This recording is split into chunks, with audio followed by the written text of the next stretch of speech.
Thank you so much for joining us. And thank you all for joining us. Thanks everybody online. And you are, the Wall Street Journal described you as a CEO whisperer. And and wanted to say thank you for being a founding partner of this event. And with that comes the responsibility to kind of set the table for some of what we're going to talk about today. Sure. And in particular, we're in what people who are watching the three-body problem will recognize as a chaotic era. And there's enormous pressure on CEOs right now from generative AI, from geopolitical conflict, from all directions. And I'm curious, how it is different now to be a CEO than it was, what you're telling people, what the traits are that make people successful in this moment. Sure. Okay, but I have to start by shouting, not whispering. Congratulations. This is spectacular. It didn't exist 3 years ago, right? And what you and Justin and Steve and the team have built and the kind of community you've assembled, it was such an unmet need in Washington and the US. And so I'm excited to kick this off, but I'm even more excited to be a part of these next couple days and get to listen to the amazing folks you've signed up. Well, thank you. If you just want to talk about how great Semafor is the whole time. I'm going to leave it there, but I can't look in this room and see this and know how many are online as well and not just congratulate you guys for what you're doing. It's really impressive. Okay, so now to your question. What we're dealing with is a massive amount of uncertainty and change in the world. And you're right. I mean, people use the word unprecedented and they kind of throw it around. But the truth is many times it's not so different than if you wound the clock back 10 years or 20 years. But I would argue, and I was CEO for 9 years before I took on this role, we are living through this combination of an enormous amount of uncertainty and an enormous amount of change that's happening, and they're very different. Uncertainty tends to lock you down, to focus on surviving the near term. Change forces you to open up, to be thinking about the future, to be making investment, to be taking a little bit of risk, and yet the two are hitting essentially at the same time. And the chart that's behind us, which is talking about what are the core mega trends that are happening? Those have been going on a long time. What's happening in technology? We are in the midst of a remarkable decade. And of course, AI, Gen AI, is the top of everyone's minds. But I was out on the West Coast for a couple weeks, and I was so excited about climate tech and what I saw going out there. The stuff going on in synthetic biology just blows your mind. We're in a remarkable technology period, and we've been living with all of the uncertainties on the right side, starting with a pandemic and all the disruptions and inflation and now 2 wars going on.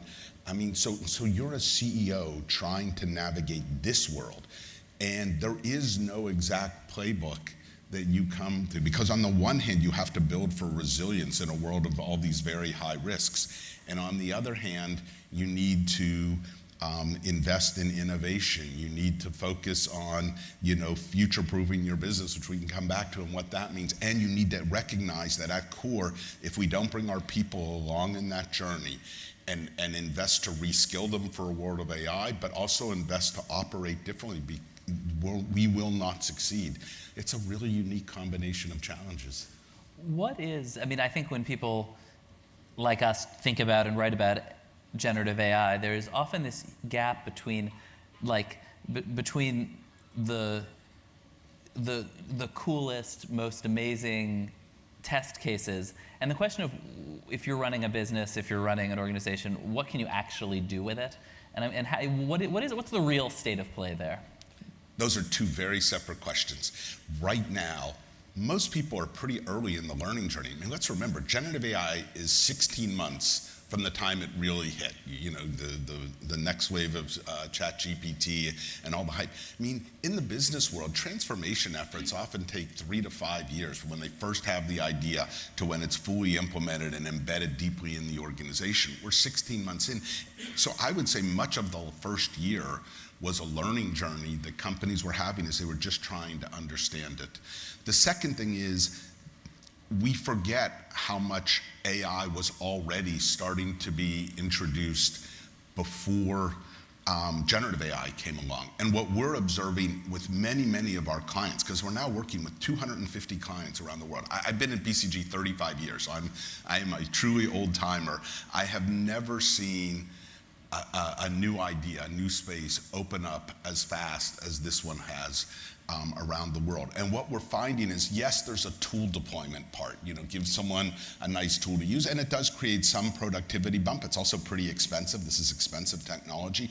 But the real opportunities are to reshape entire functions and processes or to really invent new business models. And we are in the early stage of both. Both will require much more creativity. They'll require combining generative AI and predictive AI because they're very different. They do different things. One is remarkable with unstructured data. The other is remarkable to get you to an answer. The companies that will have the most opportunity will layer in proprietary data into that, data that no one else has, so what they create can't be easily replicated. And across all of that, there'll be a massive investment in reskilling, upskilling, changing people models, changing leadership models, as you're trying to get people and technology to interact in very different ways and in ever-changing ways, because the technology is only going to get better and better. So when you ask me, am I excited about this? Again, I recognize there are challenges and threats, and I'm sure some of these 2 days will focus on all of the risks associated with AI and the deep fakes and misinformation and IP challenges. I'm not minimizing those issues, but if you're a business right now, the opportunities to think really differently about how you're going to run the enterprise and how you're going to build deeper relationships with customers and how you're going to create new offerings for customers, on all three of those dimensions, we're in just a remarkable period of change. Is there anything specific you've seen that is sort of, that you can talk about?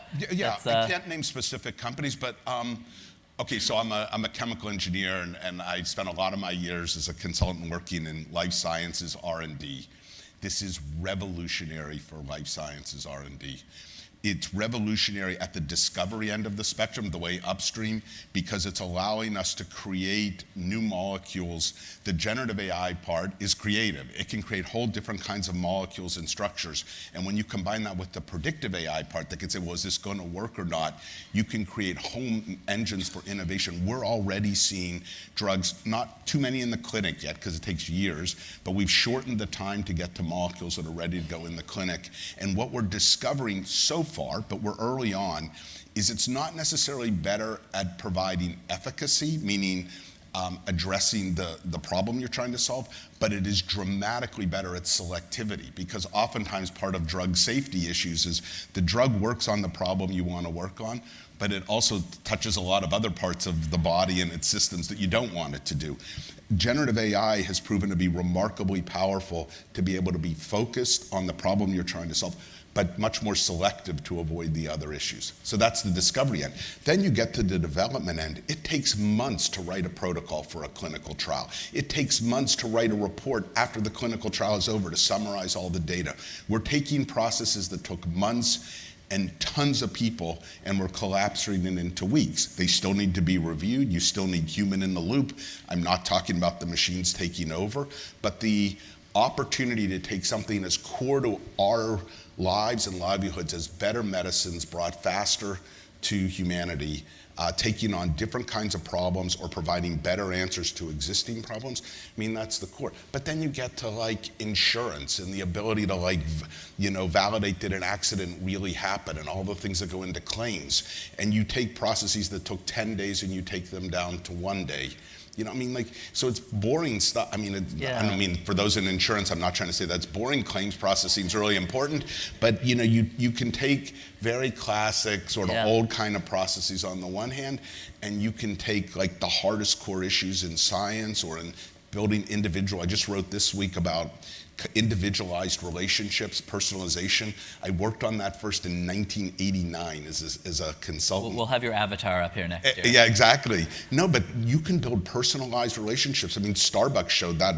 Many people probably have the app, and that was stuff we worked on with them back in 2015. But the technology today is going to take personalization to a whole new level. So you can tell there's a lot to be excited about, and I know there are risks too, and I'm sure we'll be exploring the risks as well. Yeah, we will. You also mentioned climate tech, and being out on the West Coast, and we'll have Pete Buttigieg in here later and be talking to him about this a bit. But I'm curious both how you see the state of just the I guess just to start, the same question I asked you about AI, sort of, where are we? Like, what is the actual state of play? I think particularly in an election year, it can be hard to separate the rhetoric from the reality. Okay, we just have to start with where we are as a world. We are way behind. We are way behind. The amount of carbon and greenhouse gases in the atmosphere are rising at an incredibly rapid rate. And when we need to be bringing that down by 6 or 7% a year, it's still going up by 1% a year. That rate of increase is slowed. It may plateau sometime soon, but we are not making enough progress. And it's easy to get caught up in the politics and the rhetoric and what people say, and I will get to that, but we can never forget that this isn't something where if humanity says, we're going to get there, it's just going to be 20, 30 years later than we'd ideally like. Like we're putting things into the atmosphere of the Earth that will fundamentally change livelihoods, that will fundamentally change the nature for so many species in the world. Now, in terms of the progress, I would say the world's going at different paces. I'm really excited about some of the things that Europe has done. I was very excited about IRA and it getting passed. It was a tough haul. I didn't think it was likely to happen at one point, but we got it over the goal line and it is meaningful. But I also think the last couple years, the rhetoric has gotten so divided in the US that what I would describe, what I see happening for most companies is they have not backed off the plans they had already announced. Maybe many made pretty bold commitments in the 2020 to 2022 period, and I have not seen companies sort of walking away from those commitments generally. But what you see is two things. One is companies aren't continuing to make bolder and bolder commitments right now. And two, the phrase is green hushing.